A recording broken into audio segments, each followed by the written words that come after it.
Les rendez-vous de l'Église protestante unie.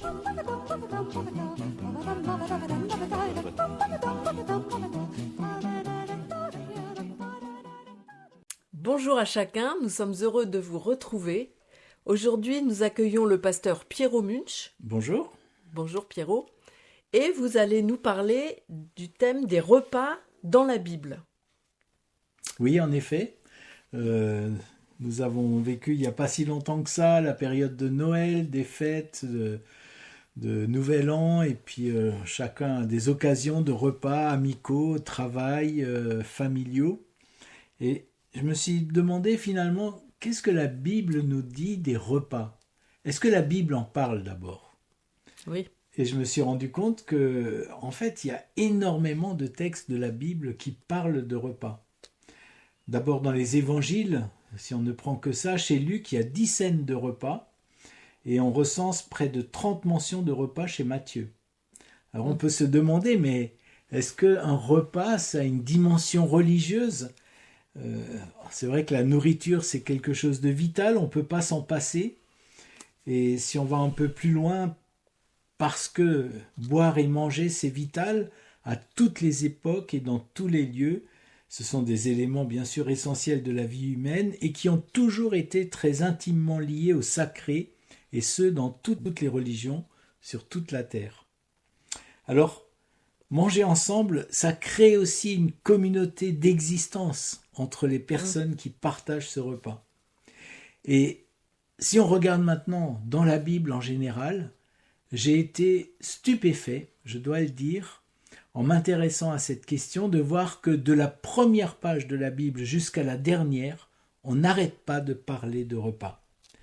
Si on va tout au début, dans le livre de la Genèse, au premier chapitre, juste après la création de l'être humain, au verset 29, donc de Genèse 1, Dieu dit « Voici, je vous donne, donc à vous êtres humains, toute herbe portant de la semence et qui est à la surface de toute la terre, et tout arbre ayant en lui du fruit d'arbre et portant de la semence, ce sera votre nourriture. » Oui. Alors on peut déjà réaliser là que ce premier régime qui est proposé à l'être humain, à l'homme et à la femme, c'est un régime végétarien. Et oui. Il n'y a pas de nourriture carnée dans cette proposition. Ce sont que des fruits d'arbres et des semences qui portent des graines. Comme si ceux qui avaient écrit ce texte avaient scruté l'invisible, avaient cherché, mais quelle est la première intention de Dieu en créant le monde ? Et peut-être que la première intention de Dieu, c'est de dire que la création qu'il désire, c'est une création qui ne nécessite ni violence ni prédation. Et qu'on peut manger sans tuer. Ouais. Et ça va tellement loin que même les animaux ont le même régime. Et on voit bien que c'est quelque chose qui n'a jamais existé. Oui. Quand on regarde l'évolution des espèces, les espèces vivantes, ce sont toujours, animales en particulier, ont toujours existé par la prédation. Et donc par la violence. On peut penser aux gazelles et aux lions. Mais dans l'esprit de celui qui réfléchit à l'intention première de Dieu, il n'y a pas de violence dans le fait de manger. Il n'y a pas de violence nécessaire. Ça viendra plus tard avec Noé, la permission. Dieu va accorder la permission à l'être humain de consommer de la viande, comme s'il devait céder à ce mauvais penchant de l'homme qui n'arrive pas à se passer de violence. Dieu lui dit « Je connais ton cœur et je vois bien qu'il est tourné vers le péché.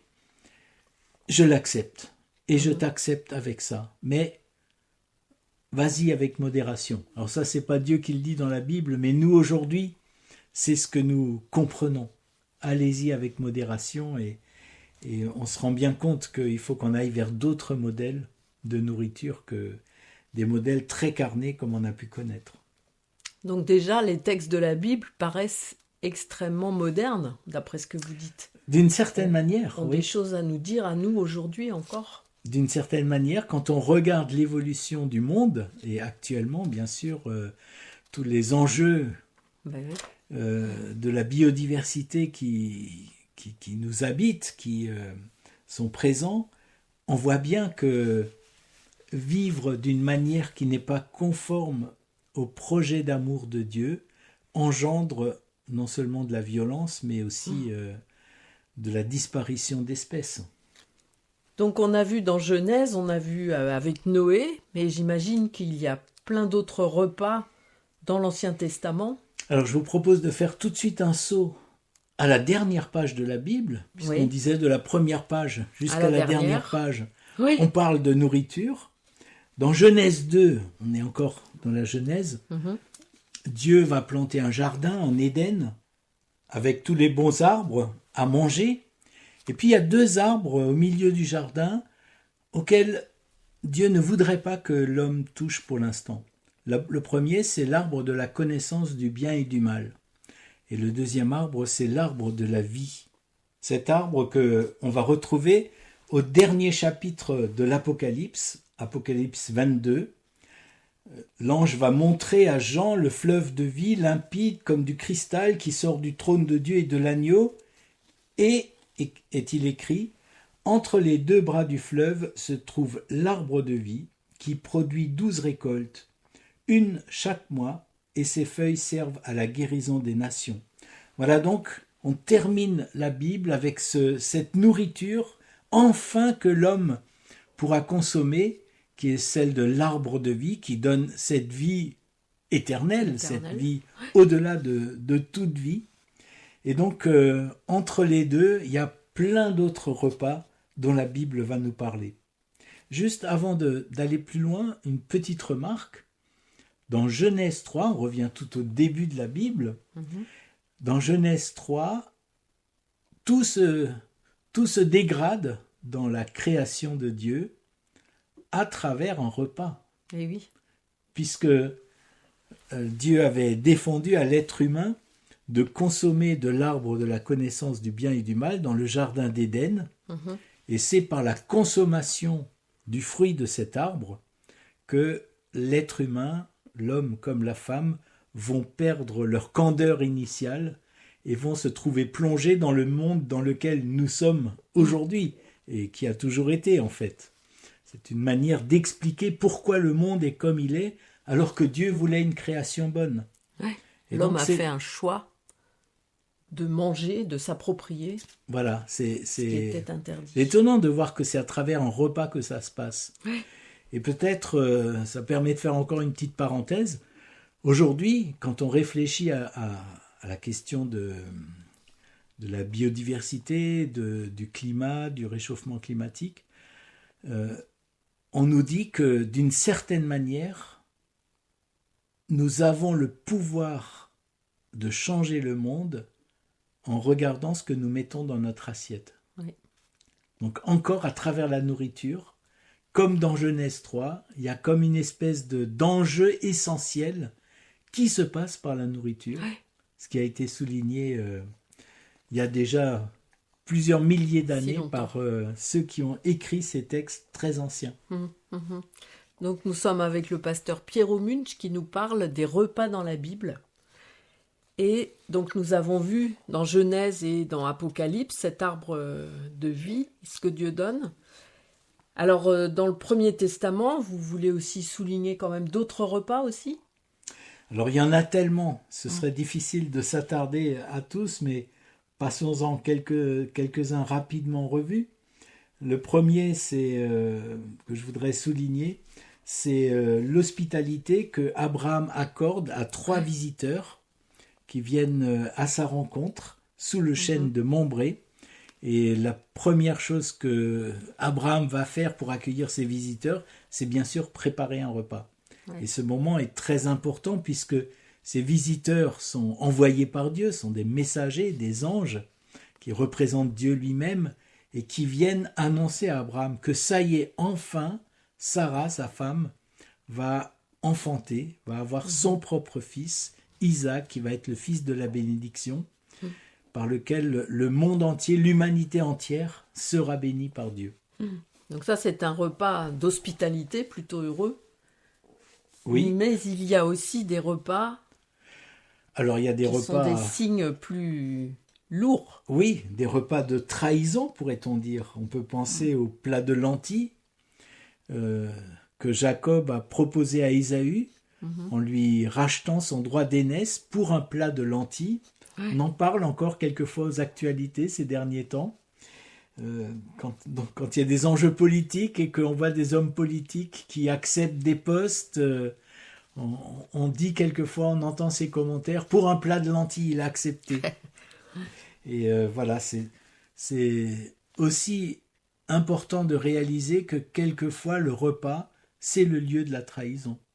C'est le lieu du mensonge. On peut penser aussi à Jacob avec son père Isaac qui veut donner la bénédiction à son fils aîné Ésaü, qui est parti avec son plat de lentilles. Jacob le remplace sans le dire à son père et il va mentir à son père à travers un repas que son père... En lui apportant un repas. Et là encore, c'est à travers un repas qu'il va tromper son père, qui va lui accorder cette bénédiction, qui sera la bénédiction qui passera vraiment par lui. Dieu va accepter de passer par ce mensonge humain pour faire avancer son projet, ce qui est toujours quelque chose d'extrêmement mystérieux, difficile à saisir pour nous. Mais voilà, Dieu épouse l'humain, l'être humain. Donc il se passe tant de choses dans ces repas qui sont racontés dans la Bible. Est-ce qu'il y a d'autres couleurs de repas ? Alors oui, il y a des repas essentiels encore. Il y en a en particulier dans le livre de l'Exode. On peut parler de plusieurs repas. Le premier, c'est dans Exode 12, le fameux repas de la Pâque. Donc ce repas que Dieu demande au peuple hébreu de préparer dans la hâte, avec un chevreau qu'on immole, dont on prend le sang pour le mettre sur les linteaux des portes, pour que les Hébreux soient épargnés de la 10e plaie d'Égypte. Et donc ce chevreau qui va être mangé à la hâte, juste avant la libération d'Égypte, ce repas va devenir le repas de la Pâque, que le peuple hébreu, puis les Juifs plus tard, vont célébrer tous les ans en mémoire de ce moment extraordinaire. Le repas va marquer, ce repas-là va marquer la libération du peuple de la servitude. Donc un repas de l'espoir. Repas de l'espoir, oui. Et puis, un peu plus loin, dans Exode 24, il y a un incroyable repas d'alliance avec cette première alliance, grande alliance entre le peuple hébreu et Dieu à travers Moïse, qui apporte les 10 paroles, qu'on appelle souvent les 10 commandements au peuple. Il lit toutes les paroles que Dieu adresse au peuple. Le peuple s'engage en sacrifiant des taureaux. Il va être aspergé par du sang, le sang de ces taureaux. Moïse va les asperger et va dire cette parole rituelle que nous retrouverons plus tard dans le Nouveau Testament. Voici le sang de l'alliance. Et là encore, cette alliance se conclut, se termine par un repas. Repas d'alliance cette fois-ci. Et malheureusement, quelques chapitres plus tard, dans Exode 32, il y a le fameux épisode du veau d'or. Voilà, ce qui est assez connu. Les Hébreux viennent de vivre cette alliance avec Dieu. Ils étaient tout feu, tout flamme. Moïse repart avec les sages d'Israël sur la montagne sainte pour rencontrer Dieu. Le peuple reste seul. Oui, trouve le temps long. Trouve le temps un peu long et se demande où est ce Dieu finalement, et demande à Aaron de lui fabriquer un veau d'or, une idole, un Dieu, une divinité qu'on va pouvoir avoir sous les yeux, hein, une divinité qu'on va pouvoir contrôler, maîtriser, et qui est plus palpable que ce Dieu mystérieux, inaccessible, qu'on a du mal à comprendre et à voir. Et donc là, ça va être un repas, au contraire, d'idolâtrie. Voilà, c'est difficile de le qualifier, mais on pourrait dire ça, un repas Ouais. d'idolâtrie, d'infidélité, de Mhm. doute, Mhm. de, de honte. Donc là, vous nous avez cité plusieurs repas de l'Ancien Testament avec vraiment des accents très différents les uns des autres, puisque c'est parfois des repas d'accueil, d'hospitalité, de fête, d'espérance, et parfois des repas de trahison, d'idolâtrie. Donc on voit que ça peut être vraiment... il y a des messages très différents à travers finalement ces repas. Est-ce qu'il y a un repas particulier que vous voudriez souligner dans l'Ancien Testament? Alors oui, il y a un repas qui, moi, me touche beaucoup, qui est une référence chère aux protestants, mais qui, bien sûr, appartient à tous les croyants, puisque c'est dans un psaume, le psaume 23. On n'y pense jamais en pensant à un repas. Pourtant, ça se termine par un repas. L'Éternel est mon berger, je ne manquerai de rien. Même quand je passe par la vallée obscure, il me garde. Et le psaume se termine avec cette phrase: Tu dresses devant moi une table face à mes adversaires. Dresser une table, ça veut dire manger. A priori, Dresser oui. une table, c'est pour manger. Et donc c'est extraordinaire de voir que cette table, ce lieu du repas, du partage, Mhm. c'est une table pour rencontrer les adversaires, En face des adversaires. en face des adversaires. Ouais. Oui, c'est pour manger avec eux. Oui, c'est ça. Ils vont pas me regarder manger. On leur souhaite pas. Et donc, on peut comprendre plusieurs choses. D'abord, dans le contexte de l'Antiquité, les hommes armés avaient en particulier des épées, des lances. Et si les hommes armés adversaires viennent pour manger avec un adversaire, ils déposent les armes. Ouais. Ils peuvent avoir un poignard caché. Une épée, ça se voit, une lance, ça se voit. Un poignard peut être caché. Mais parce que la table me sépare des adversaires, ils ne peuvent pas m'agresser Oui. par surprise. Je suis protégé par cette table. Mm. Mais au-delà de cette réalité très, très concrète, c'est aussi une manière de dire que la table et le repas, c'est un lieu où on peut se réconcilier. Ou du moins où on peut discuter pour trouver des accords, Ouais. pour arriver à trouver des compromis peut-être, même si c'est pas la vraie réconciliation, si c'est pas totalement satisfaisant. Une manière de trouver comment vivre ensemble, même si on a des désaccords. Et donc là encore, le repas, c'est un moment qui peut servir à cela. Et je pense au repas de fête, parce que dans nos repas de fête, familiaux, amicaux, au travail, quelquefois on mange avec des personnes avec qui on n'est pas très à l'aise, Ouais. avec qui on peut avoir des griefs, avec qui on peut avoir des tas de choses qui nous mettent mal à l'aise. Et peut-être qu'un repas, c'est toujours une occasion possible pour aller un peu plus loin, pour s'expliquer ou pour s'écouter, essayer de comprendre le point de vue de l'autre, à condition qu'on veuille bien parler des choses qui fâchent, avec modération. Oui, oui. Donc là, vous parlez du repas comme vraiment d'un lieu d'ouverture à l'autre, finalement. Un lieu où on est posé avec les autres et où des choses peuvent se passer. Oui, Et donc, ça me fait penser aussi à Jésus, toutes ces rencontres qu'il a faites avec des personnes, parce que lui aussi, c'est vraiment des moments où il a rencontré vraiment les gens. Et Jésus aimait bien les repas. en tout cas, il semblait bien aimer les repas, puisque plusieurs textes de l'Évangile rapportent qu'il avait une réputation, c'est même Jésus lui-même qui le dit dans ces textes. On me taxe d'ivrogne et de glouton, par exemple dans Luc au chapitre 7, le verset 34. On dit de moi que je suis un ivrogne et un glouton, et que je partage la table avec des personnes de mauvaise vie, avec des pécheurs.